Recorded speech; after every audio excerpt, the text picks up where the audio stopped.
Hello and welcome to Michigan for the Great Lakes 300 Race 15 of the Verizon NASCAR Cup Series.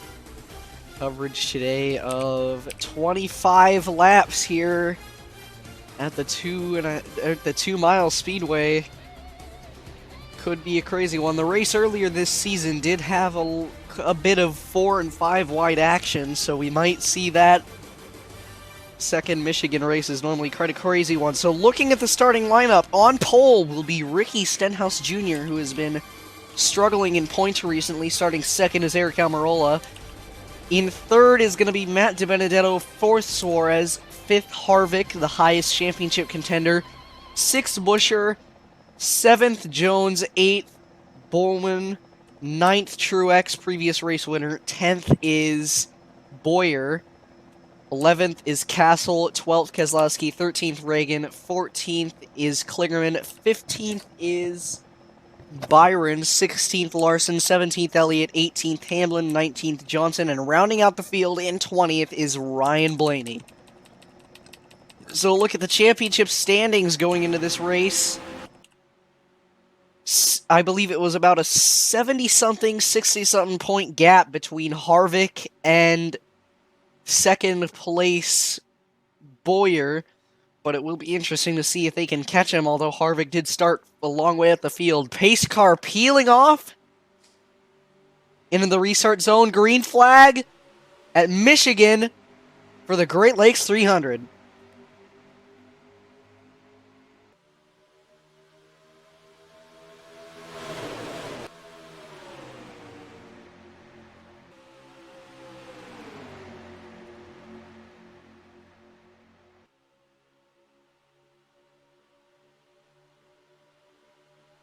As they round off turn 2, almost the entire field is already 3 wide, and even 4 wide as they go off into turn number 3. 4 and 5 wide in the field. Everybody fanning out as they come off turn 4, and to lead lap 1 will be Matt DiBenedetto as they are 5 wide behind. Insane start to this race.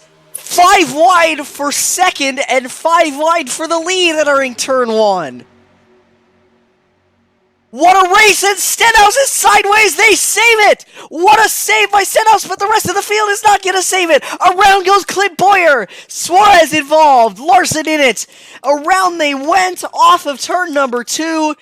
4 and 5 wide was not going to work. And as they come off of turn number 4, 3 wide for second, coming to the stripe, Kevin Harvick holds the lead. Not even going to need a transition to look at that caution. So let's have a look at what happened. Multiple involved. So obviously 5 wide was not going to work. They were actually 6 wide going off into turn 1.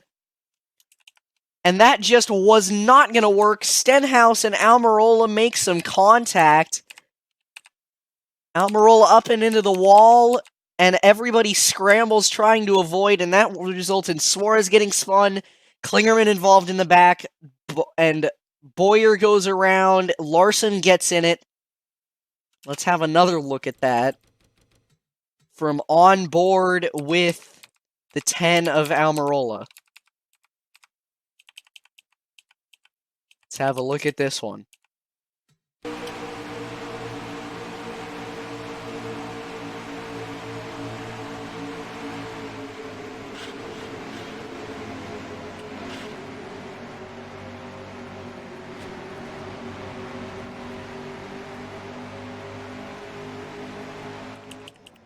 Not a good way to start this race.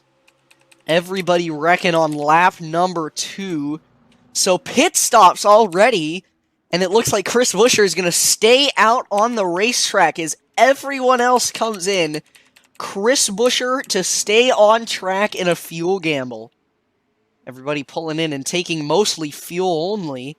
Couple of guys are going to take some tires, I think. It looks like Bowyer is one of them. Mostly everybody took fuel only, though. And William Byron wins the race off pit road. Denny Hamlin in second. Johnson in third off the pits. Bowman fourth. But Bowman is actually going to be 5th. All these guys, big scrambles on pit road, and Buescher stays out and will hold the lead after that caution. So it appears that Aric Jones actually ended up being 2nd off pit road. Everybody was a little confused. So your top 10, we'll go with, on this restart. Chris Buescher leading, stays out. 2nd will be Aric Jones. 3rd, Byron. 4th, Hamlin. 5th will be Bowman. 6th, Johnson. 7th, Blaney. 8th, Stenhouse. 9th, Ragan. And rounding out the top 10 is going to be Kevin Harvick. Ragan, currently the highest championship contender, running 9th. So as they come off, turn number 4, pace car peels into pit road, into the restart zone. Green flag back in the air, racing again at Michigan. Can Buescher hold the lead? We know how track position is really important at this racetrack. So if he can hold that lead, it might help him. But then again, can he make it on fuel? And can the rest of the field make it on fuel? Down the backstretch they go. Bowman trying to command an inside line, but it looks like mostly everybody's going up to the high side as they go into turn 3. 3 wide there for 5th. Most of the field is checking up and it's starting to spread out a bit now that everybody had to slow down behind Buescher. Thanks to that dirty air, they're all starting to try and switch lanes. You can see Suarez there with his front end damage, losing a lot of spots. Not what he wanted today. As they head off into turn number 3, Jones is there on Buescher with help from Byron, and into the wall hard! Up and over goes the 38 of Ragan, and as does Johnson. 2 flips in 1 crash. Big hits for both of them. Ragan ends up on his lid. 2nd caution of the day. Stenhouse involved. And as they come off turn number 4, Chris Buescher continuing to lead. Aric Jones in 2nd. Byron 3rd. Not going to have to do a transition for that one either. So let's have a look at what happened. It looked like Ragan and Johnson getting together. Let's have a look. So as they come off as they round turn 4 or turn 2, Ragan just cuts up. Although actually, well, no, I don't think that's what happened. It looks like Johnson might have gotten turned down the racetrack by Stenhouse. Let's have an onboard look of one of the drivers behind. Let's get a look at Larson's onboard. So as they head through, yep, Johnson gets turned down the track into Ragan.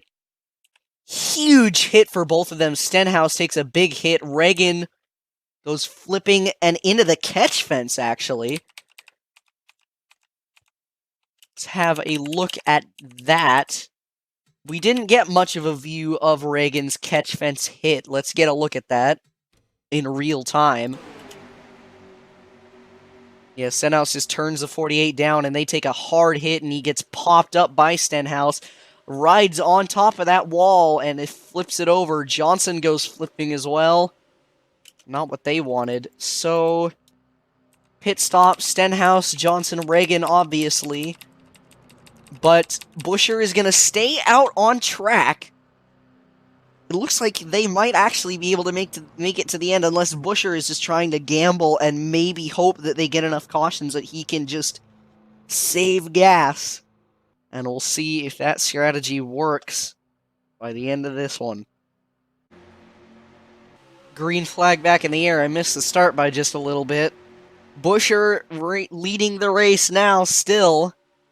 Buescher had a pretty quick car last race at Charlotte, led a lot of laps. As they go 3 wide for 2nd entering the turn.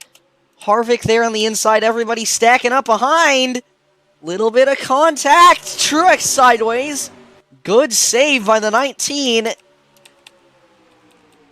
And they are 4 wide almost going into turn 1. Here comes Jones to the inside of Buescher for the lead. Nobody went with him though. But Byron might be helping him by going down. Now Jones has help. Can he clear Buescher going down the backstretch? Buescher with a good run off turn number 2, going down the back. Byron looks low to make it 3 wide. Jones has to slow down just a little bit, but he might have help from Bowman. No, he won't. 3 wide at the stripe. Buescher continuing to lead. And that's going to let Buescher clear him going into turn 1. Not what Jones wanted. And probably not what the fans want. They probably want to be seeing some lead changes. Buescher got a little sideways down the back.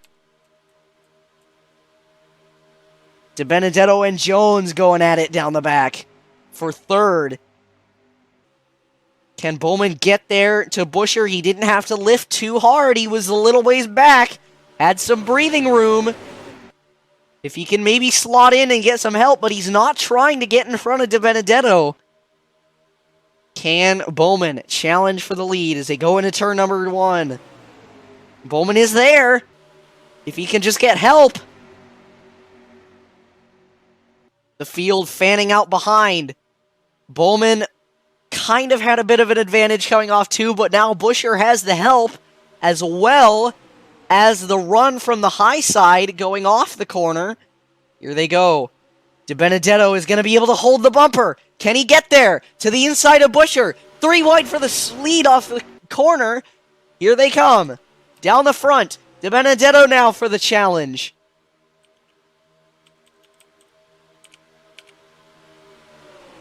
Not much left in this race.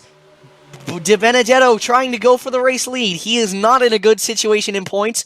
But here comes Keselowski instead to make it 3 wide. If these guys keep just trying to be greedy and make their own moves, they're just going to end up screwing each other over constantly. As you can see, DiBenedetto now is going to have to lift off a lot just because he's in the middle. And now Buescher is pulling away, and they're 3 and 4 wide behind just because of Keselowski's greedy move to try to make it 3 wide for the lead. That just didn't help because there's not much grip down there on the very bottom.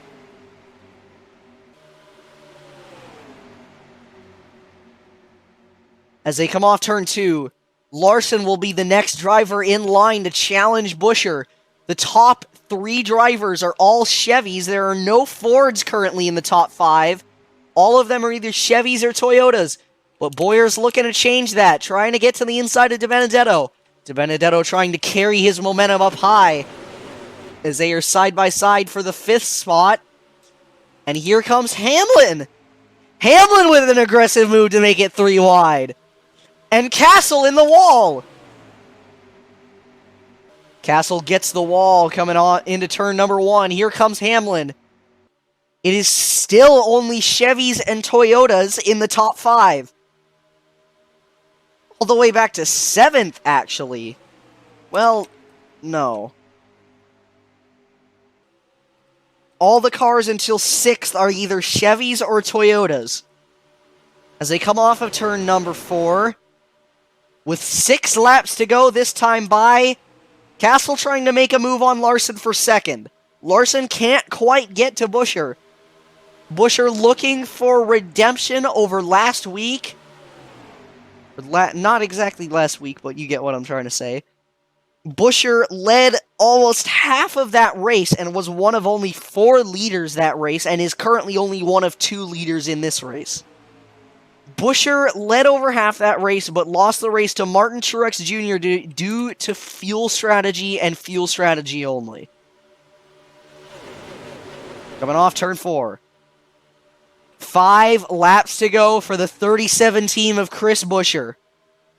Trying to grab the win. The highest championship contender right now is second place standings, Clint Bowyer. DiBenedetto and Larson trying to battle for 2nd. Pretty much fighting for scraps at this point. Buescher has led all but about maybe 6-7 laps this race. Here comes Castle on the inside, and here comes Truex on the inside of Larson. Contact! They save it! Truex and Dibby got together as well. And Larson still holding on to second after Truex almost turned him. If he had turned him, that probably would have been the end of the race, but here comes Larson. Larson not in the best situation in points either. Can he get the win? He's getting a huge shove from Truex going down towards turn 3. But will Truex get greedy and try to make his own move? He will not. And Buescher is going to lose the lead again. Will he lose the second race in a row after leading almost half of it? Everybody's spreading out. 5 wide for the lead at the stripe. That time by with 3 laps to go. Off into turn number 1. Who can come out on top in this mad dash for the win? And Buescher in the wall! Huge crash! Buescher flips over, as does Larson. Caution is out. Bit of a glitchy crash coming off turn 2. Buescher is going to lose this another race in bad fashion. In embarrassing fashion. Here comes Truex on the high side. They are side by side for the win. Who is going to get it to the stripe? Martin Truex Jr. leads at the caution flag. But will he make it to the end on fuel or run out? Truex steals the lead from teammate Hamlin going off of turn number 4 and might just be able to win 2 in a row. The caution is out, and we'll take a quick look at the crash that started this all. So, the look before this crash even started, they entered the corner 5 wide, which even though this track is quite wide, that doesn't really work. And Larson looks like he might have gotten hooked by Bowyer, and that is a big glitchy crash for Buescher and Larson. Bit of a glitch with the safer barrier there. Let's have a look on board with Bowyer to see if he caused that crash.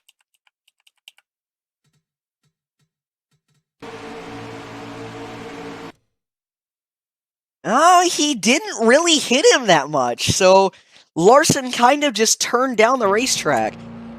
But the checkered flag might be going to Truex if he can just keep the lead and not run out of gas. The white flag that time, I believe. Yes, that is the white flag. Truex only didn't lead that much of this race, but took advantage of the situation as they all went for a mad dash of pure chaos for the win. As they went into turn 1, they went 5 wide for the lead, and this race is this chaotic race is probably gonna come to a close under caution. If Truex can just coast to the checkers. Well, he can't coast yet, but it looks like he probably is going to be able to make it. He hasn't pulled low to try to go to pit road or anything yet. He stole it away from Hamlin coming off turn 4 to take the lead over a driver which might actually contend for the title this season. Hamlin is already a 2-time champion, but might be able to get a 3rd. But the story today is going to be 2 in a row for Martin Truex Jr. Grabs the checkered flag in an end to a ridiculously crazy race. 4 flips in today's race, and it comes to a close with Truex winning. So the retirees of today's race, Larson, Buescher, Stenhouse, Johnson, and Ragan, all out of this race. The highest finishing championship contender will be, or at least main championship contender will be Bowyer, who makes a good recovery and finishes 5th in today's race. His next closest championship contender, although Hamlin is kind of a championship contender too, but we're going to ignore that, Kligerman also finishes 7th, a good day for him. He kind of needed that. And the championship leader, Kevin Harvick, finishes outside the top half of the field and it rounds off his race in 13th. So, that is it for the Great Lakes 300. A look at the championship standings. Next race will be the second of the 2 quick Charlotte races. The Charlotte Roval, 23 laps there. Was probably going to be a boring one, but nevertheless. So, Kevin Harvick holds the points lead. Somehow manages to hold the points lead by 44 points over second place Kligerman, and third is, and Kligerman, I believe, passed. No, wait, no. The 14 of Bowyer was already in third, but he did close on Kligerman a little bit, but Kligerman and Bowyer, respectively, both make big gains after that race, gained about 30 points on Harvick, the points leader. Harvick trying to be the second driver to win 2 titles, won the Season 5 title, and Truex, with his 2 wins in a row, although he only has 7 top 10s, compared to points leader Harvick's 12, and 5 top 5s, he is up there in 5th with his second win and is 100 points exactly behind. Not a good day for Ragan either with his flip, results in him ending up 6th. And Larson and Stenhouse, as well as DiBenedetto, are still the bottom 3. And that is going to do it for that race. Only 5 races left in the championship, with Charlotte being the next one. Charlotte being the next race. Charlotte Roval, not the Oval. And that race is probably just going to be the pole sitter wins the race. But whatever, we'll see how that goes. So, catch you then for the Tom's 300 at Charlotte Motor Speedway, the Charlotte Roval, for race 16, the first of the last quarter of the season.